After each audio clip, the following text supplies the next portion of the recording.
Dunedin High School. Some students there went to school administrators after they say the flags were actually taken off their cars. Dunedin High School students say they're flying the American flag out of protest. Today we set up this as to try and stand up for ourselves as we can fly our flags. Students say they were told they had to take the flag down during school hours. People in my family have fought for this country, and for me to have a right taken away from me, it's kind of just like upsetting.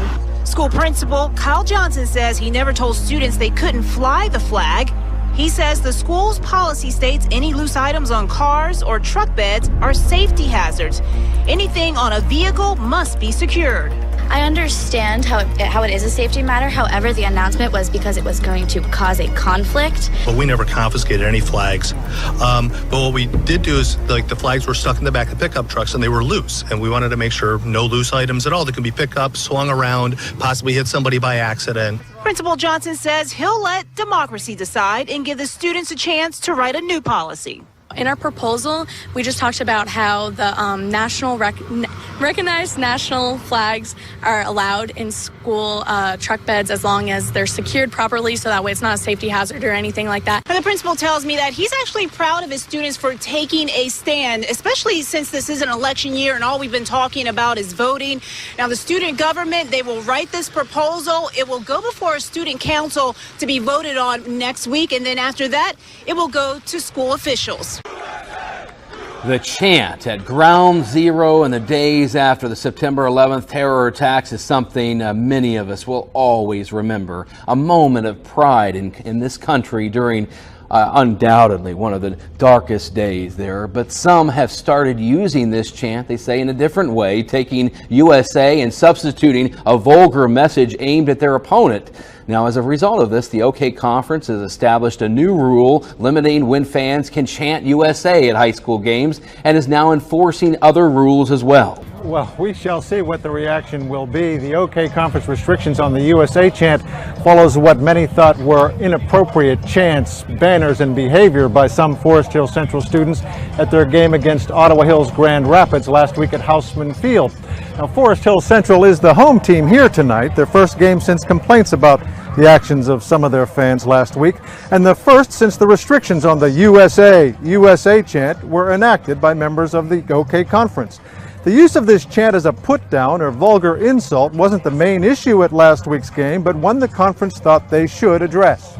All we know is that chants were there, okay, and so we thought we would address it with everybody. The letters USA have been changed to mean something else instead of positive, patriotic type of things. So what the ADs and principal presidents suggested and decided on is that we would allow the USA cheers or chants during the national anthem, after the national anthem, but during the game it shouldn't be there because it can be denoted as a put down, derogatory, and so on. To Asia, where scuffles have broken out between police and anti-US protesters outside the American embassy in the Filipino capital, Manila.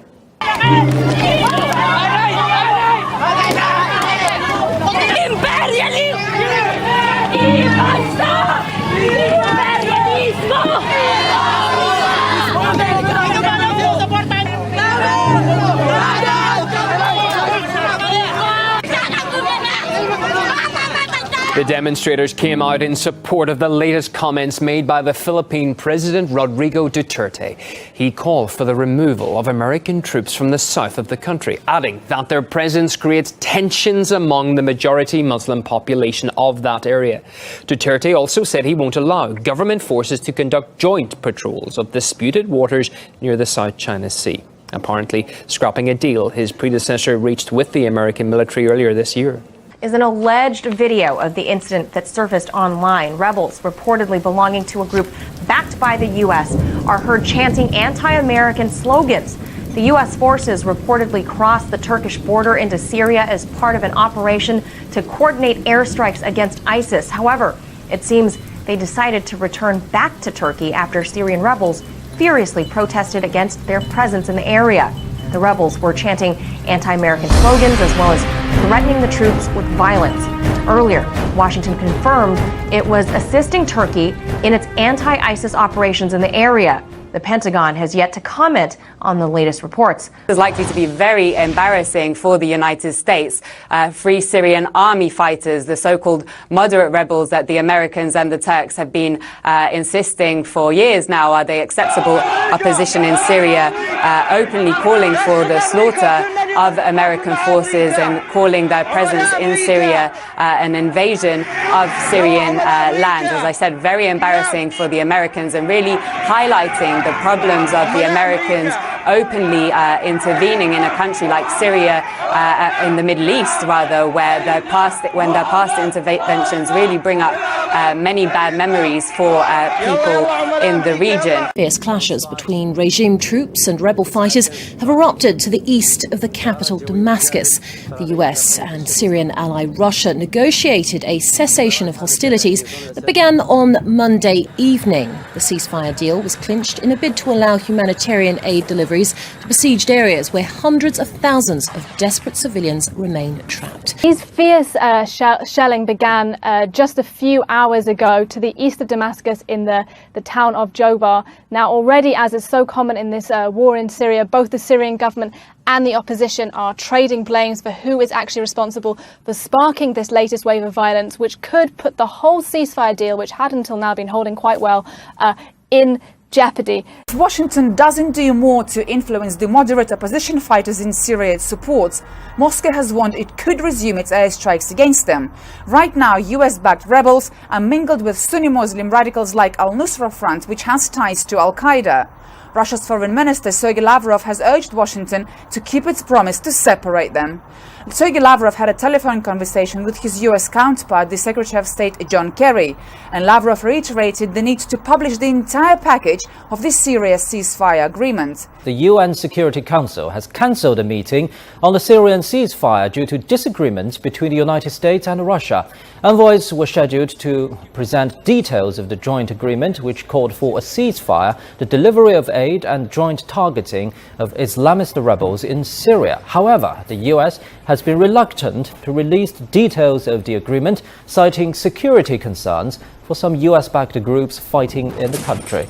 Russia on Friday said a UN Security Council endorsement of a Syrian ceasefire deal between Moscow and Washington appeared unlikely because of the US refusal to share details with the 15-member body.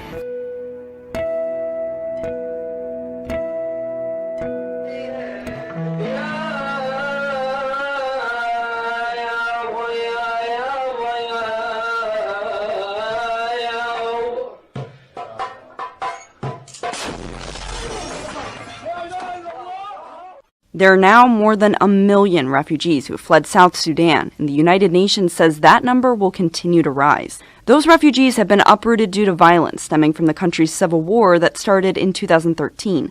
Attempts to create peace have failed, and renewed violence is driving more people out, the majority of whom are under 18. So how does that over 1 million mark stack up against other conflict areas? The countries that have produced the most refugees are Syria, Afghanistan, and Somalia. At the end of 2015, South Sudan came in fourth among refugee source countries, but now joins that small list of countries that have produced more than 1 million refugees.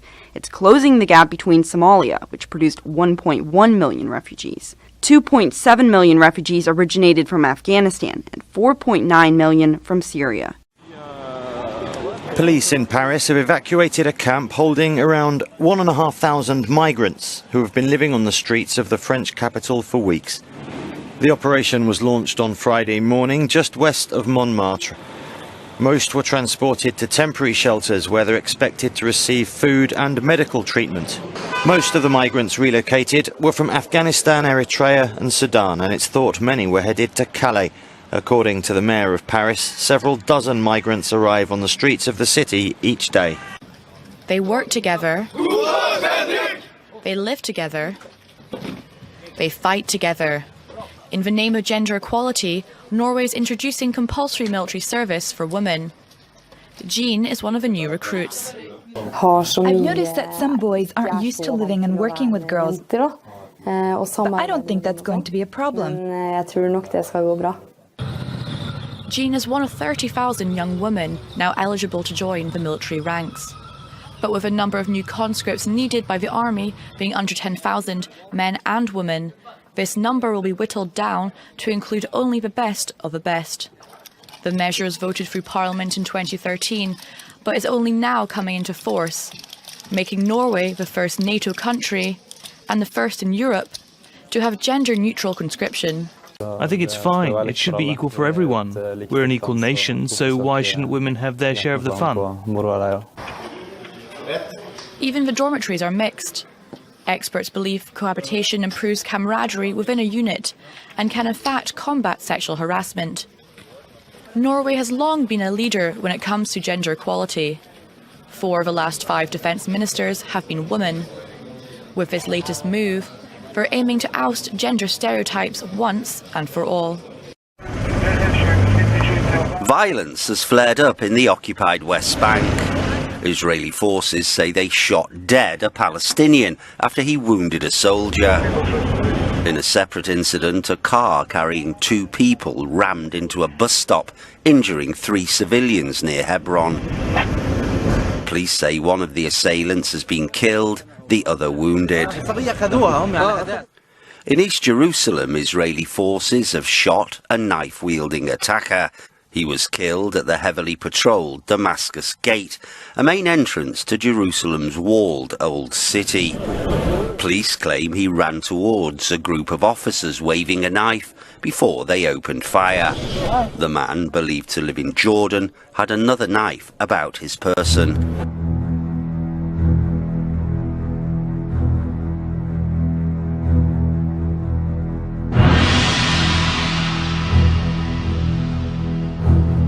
Israeli Prime Minister Benjamin Netanyahu has been criticized for equating the eviction of illegal Israeli settlements in the West Bank to ethnic cleansing. Netanyahu posted a video on Facebook last Friday accusing Palestinians of wanting to ethnically cleanse Jews from the area. But his remarks have been met with criticism, with the latest condemnation coming from UN Secretary General Ban Ki-moon. I am disturbed by a recent statement by Israel's Prime Minister, portraying those who oppose a settlement expansion as supporters of ethnic cleansing. This is unacceptable and outrageous. Let me be absolutely clear. Settlements are illegal under international law. The occupation, stifling, and oppressive must end. The University of California at Berkeley has suspended a course amid accusations it shared an anti-Semitic viewpoint and was designed to indoctrinate students against Israel. The San Francisco Chronicle reports Berkeley suspended Palestine, a settler colonial analysis, on Tuesday. The newspaper reports a syllabus for the one-credit course taught by an undergraduate student says it examines the history of the Palestinian territories through the lens of settler colonialism. The suspension came on the same day that 43 Jewish civil rights and education advocacy groups sent a letter raising concerns about the course. The letter says the class encourages students to accept the idea that Israel is an illegitimate settler colonial state, and that course readings have a blatantly anti-Israel bias. After 5 years of crushing drought, water is one of the most contentious issues facing California. And now a plan to divert millions of gallons of water away from cities and agriculture is promising to make the state's water wars even more explosive. According to BuzzFeed, the battle surrounds fresh water flowing down the San Joaquin River, a major waterway that runs through California's Central Valley. On Thursday, the State Water Resources Control Board rolled out a plan that would mandate 40% of the water in the river flow to the ocean, doubling the current rate. The reasoning is that by allowing more water to flow out, threatened fish populations will be bolstered. The proposal isn't finalized yet, but it's sparking outrage in the Central Valley. Merced County Supervisor Deidre Kelsey said, "It's just so preposterous. It can't work unless everybody picks and moves out of the valley." The anger is widespread, and local officials throughout the region have condemned the proposal.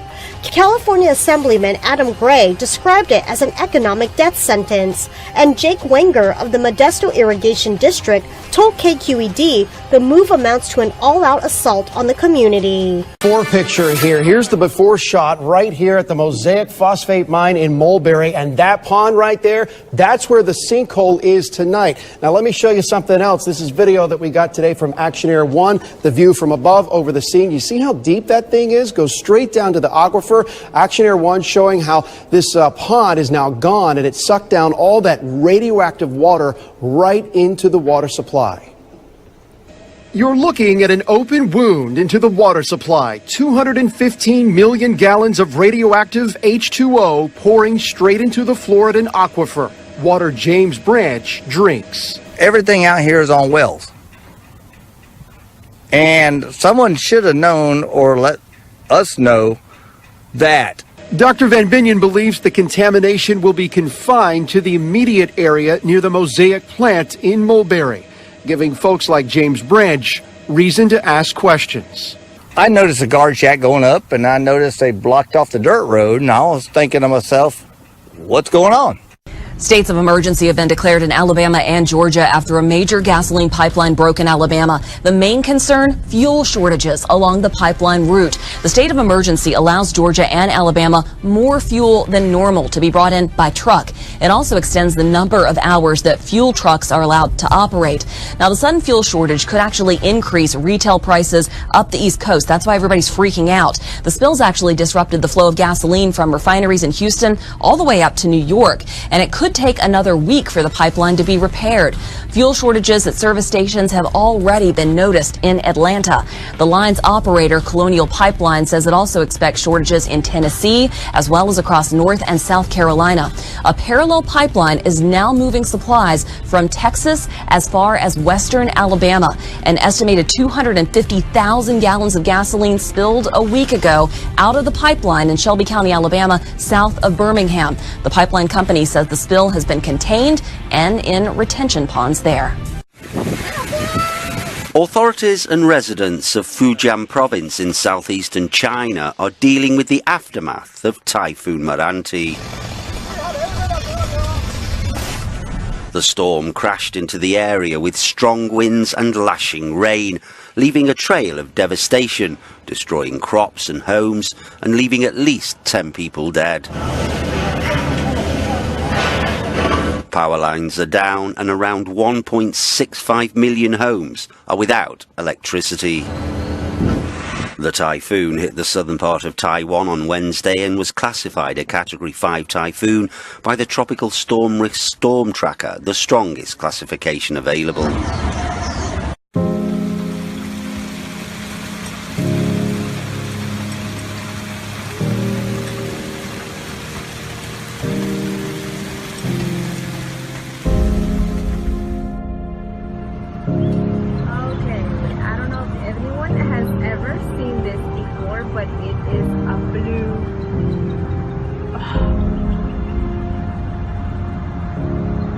Blue rainbow. Blue rainbow.